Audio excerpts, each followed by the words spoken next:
Rats on the west side, bed bugs uptown. Hello. Hi there. This is a Bonzoleum story day.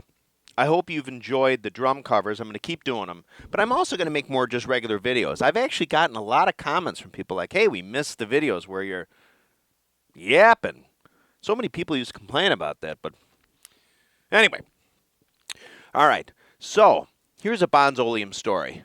Back in the day, now, I don't recommend this. I mean, back in the day, we used to like to party back in the 70s and 80s. Well, I was quite young in the 70s, but 80s, right?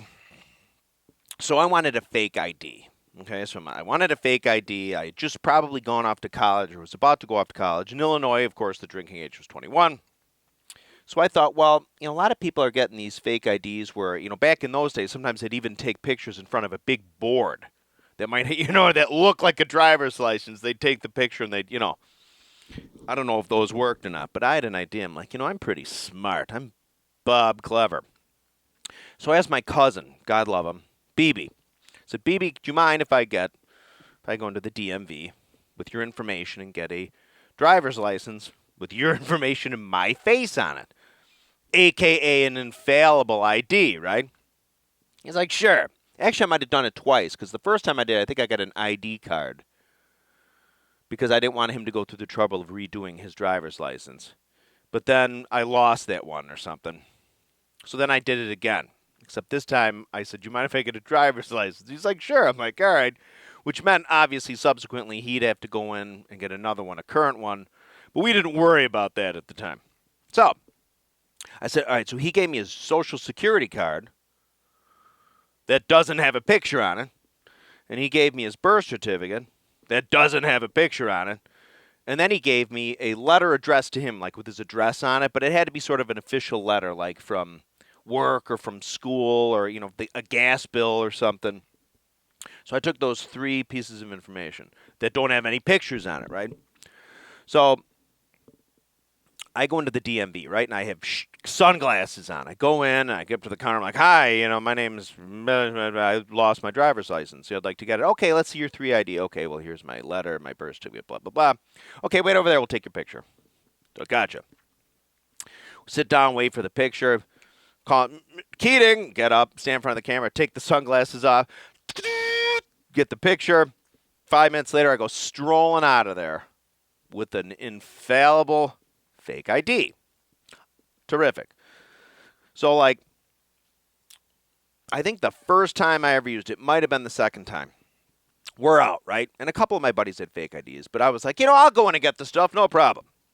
So I run into the liquor store, not far from my house, and I got like 2 or 3 cases of beer, maybe like a bottle of vodka.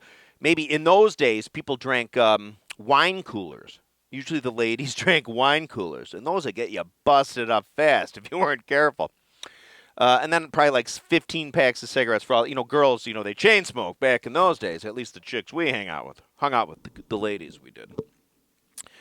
So I got this pile of Vice on the counter, right?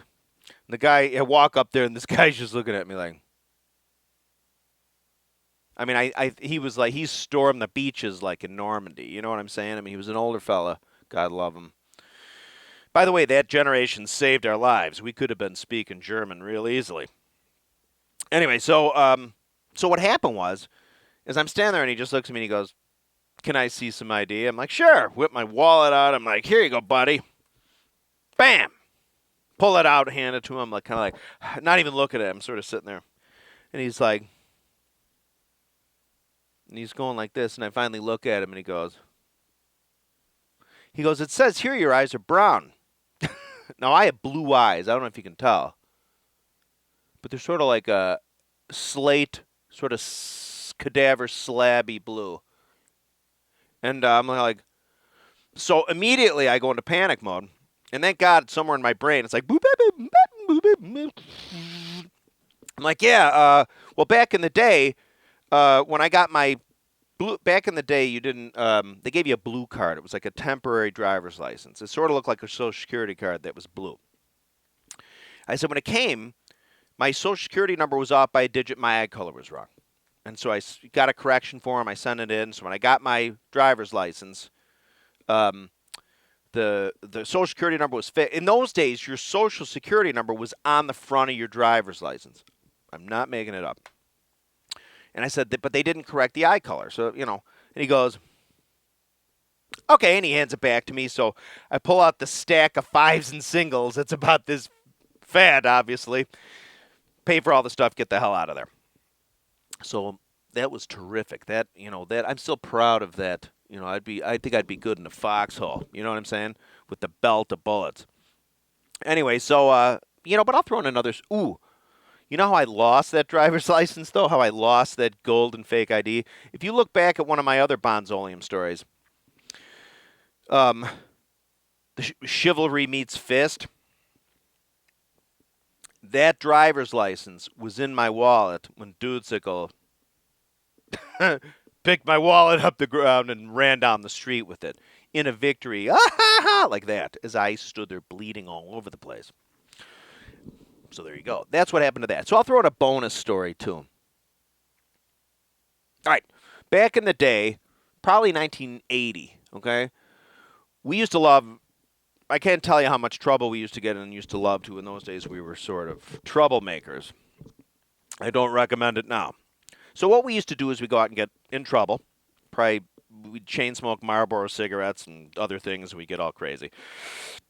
And in our town, the Chicago Northwestern used to run straight through west from Chicago, straight out west, right? Chicago Northwestern, which is now the Union Pacific. They merged back in 95. Anyway, so every so often, on railroad tracks, right? I mean, they have signal towers, right? Because they want to regulate when the trains slow down in case something has to switch. There's stoplights, right, for trains. Anyway, running through Oak Park, there were a few of these things. Now, the train tracks were elevated, right, on an embankment back in 1914 or 15, when Chicago and these towns mandated that these tracks get elevated because people were getting killed left and right in those newfangled automobiles and just probably walking across the train tracks around their horses and buggies with horses or mules pulling them. They elevated it, right? So anyway, these train towers then are up on an elevated thing anyway, right? So altogether, it's pretty high, So the embankment's probably 15 feet, maybe 18 feet. And then the train towers, got to be a good, I'd say at least 20. Anyway, so we used to love just doing stuff like this. We climb up on the top of the signal tower, right? Went over the 6 tracks or whatever. And we go up there, and we just sit up there and smoke cigarettes and just, I love trains. So I sort of drag everybody, well, at least my buddy Mark, God love him. He and I were partners in crime back in the day. So we'd sit up there, and the trains would come by, and the Chicago Northwestern at that time used to use these electromotive F-unit engines. If you saw look up on the computer right now in a parallel window, electromotive F-unit or E-unit. Okay, you'll recognize the face. Those old, it's got like the old light portal and those windows that kind of go like that. I thought they were the coolest thing in the world, and they sounded so cool. These engines they use now, at least the passenger engines, when they come by, they sound like freight engines, kind of a higher, like. In the old days, those F and E units almost sounded like they were so cool, and they would belch smoky, cool-smelling filth all over the joint. So we'd be up on the signal tower, and these trains would go by, and when they'd go by, they'd blast the hot air up, and it was so great seeing that. Part of being I love trains. Part of it is watching when a train comes, there's sort of like that, yeah, you know what I mean? It's just a thrill for us train people. Anyway, so we're there, and this particular time, and we used to do this in the daytime sometimes, I swear to God, we should have gotten in so much trouble. We seldom ever did, but when we did, we got in trouble. So we're up on this train tower, and Mark's friend Jason is with us. Now, at the time, Jason might have been in 5th grade. We were probably in 6th or 7th. So we're up there. Jason, at 6 foot, he probably was a good 160, 170 pounds, being all of about 10 or 11. He stands up. So in the cross section of this train tower, of this signal tower, it's like a square, right? I mean, then there's the planks, and then the signals are on each side for the tracks. Jason stands up, puts his arms up on each corner on the metal, and then spreads like his legs. So he's like an X with a head on top, right? And he starts going. I'm not kidding. This whole tower went.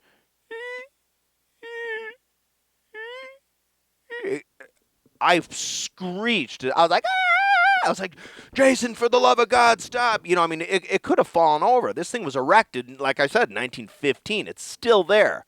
It's still black with rust, just like it was. This is 1980, so the thing's still there. God, 36 years later. You can look it up. Type in a parallel window if you want. Oak Park, Illinois, okay? And if you go to the intersection of Euclid Avenue, which is North-South Street, and then South Boulevard, which runs parallel to the tracks just on the south side, and you get on the ground there, you can look up and see this signal tower. It's still there. That's the one we almost knocked over and got killed on and almost disrupted Chicago Northwestern mainline traffic for probably what would have been several hours. Anyway, so that's that story. And, God, those were the days, man. Yes. You know what I'm going to do real fast? I want to see how my drums sound just through this microphone, okay?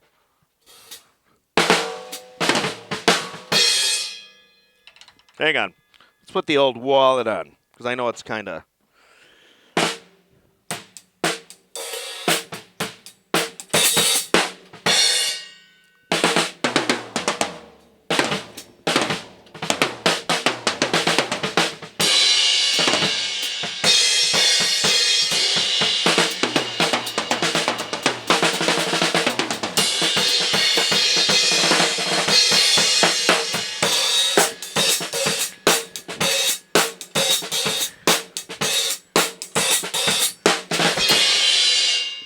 Does that sound okay?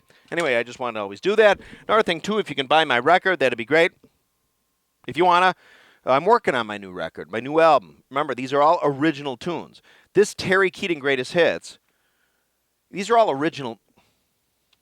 These are all original songs. They're actually melodic songs. They're not just, it's not like number one's like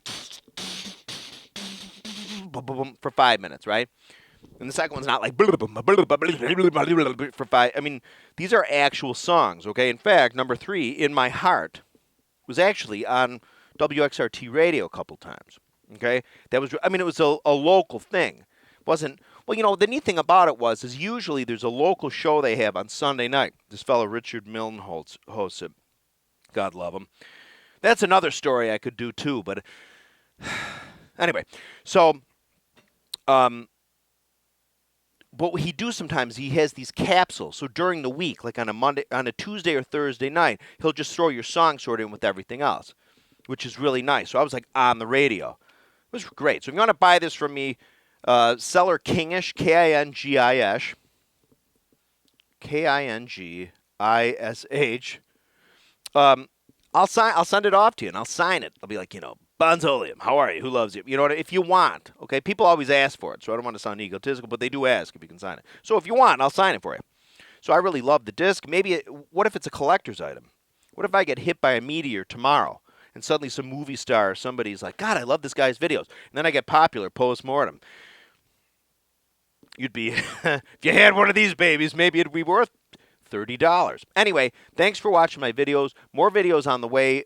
Thank you for subscribing. I'm going to say to my subscribers and my YouTube fans, I really appreciate it. A lot of people really seem to like my videos. They also really like when I talk, when I chat about this and that, which makes me feel good. So, anyway, I do appreciate it. More videos on the way. Thank you.